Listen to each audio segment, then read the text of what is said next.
Welcome to my channel. अस्सलाम वालेकुम। मैं हूं आपकी अपनी होस्ट नेहा। तो आज फिर एक और नई चीज़ के साथ आपके सामने हाजिर हूं। तो आज हम बात करने वाले हैं अपने चेहरे पर हो जाने वाले पिंपल्स के बारे में, जो जाते ही नहीं हैं, पानी वाले हो जाते हैं, बढ़ते जाते हैं, ख़त्म ही नहीं होते। तो चलिए चलते हैं अपने पैक की तरफ। नीम की पत्तियां हैं, मैं अपने नीम के दरख्त से ये तोड़ लाई हूँ। ये बहुत कड़वा होता है। अच्छा जी, आपने करना क्या है, आपने ऐसे चंद टहनियाँ उसकी तोड़ के ले आनी है और फिर आपने अच्छी तरह से इसे साफ़ कर लेना है, जैसे मैंने कर लिया है। फिर आपने इसके पत्ते ऐसे एक बाल में तोड़ लेने हैं ऐसे, और फिर आपने इन्हें अच्छे से पीस लेना है। ठीक है, बिल्कुल बारीक इन्हें पीस लेना है। इसके अंदर ज़रा पानी होना चाहिए। ठीक है, तो चलिए इसे हम भी पीस लेते हैं।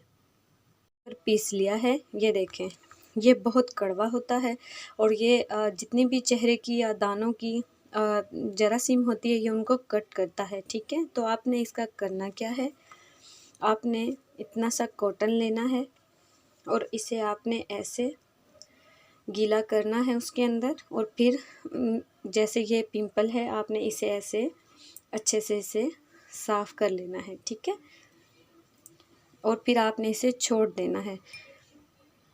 एक पैक इसका आपने ऐसे पिसा हुआ ये ले लेना है ऐसे, ज़रा सा इसमें पानी भी हम ऐड कर लेंगे बस। फिर आपने इसके अंदर ऐड करना है ज़रा सा शहद। ठीक है, मेरे पास ये वाला है, आपके पास जो भी हो आप वो इस्तेमाल कर सकते हैं। आप ज़रा सा इसमें शहद ऐड कर लेंगे, बस इतना सा। इसे अच्छे से आप ऐसे मिक्स कर लेंगे।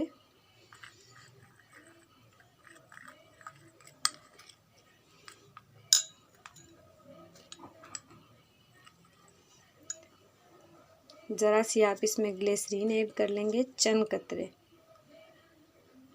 बस,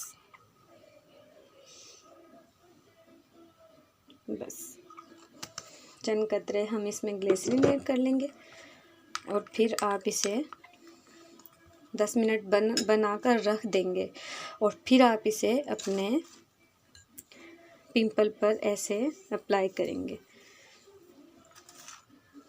ऐसे अपने तमाम पिंपल पर आप इसे हर रोज़ ऐसे अप्लाई करेंगे, आपका चेहरा बिल्कुल साफ़ सफ़ेद हो जाएगा। दागों से आपकी जो भी पिंपल्स के निशानात होते हैं वो भी ख़त्म हो जाएंगे, आपके हमेशा के लिए उनसे जान छूट जाएगी। अगर आपने क्रीमें इस्तेमाल की हुई हैं और उनकी वजह से आपके चेहरे पर पिंपल आए हैं तो वो भी ख़त्म हो जाएंगे। और आप इसे हर रोज़ भी इस्तेमाल कर सकते हैं, इसके कोई साइड इफ़ेक्ट नहीं है। ठीक है जी, तो ज़रा सी भी आज की रेमेडी हमारी पसंद आई हो तो प्लीज़ लाइक ज़रूर कीजिएगा, सब्सक्राइब कीजिएगा। फिर मिलेंगे एक और नई चीज़ के साथ, तब तक दीजिए नेहाली को इजाज़त। अल्लाह हाफिज़।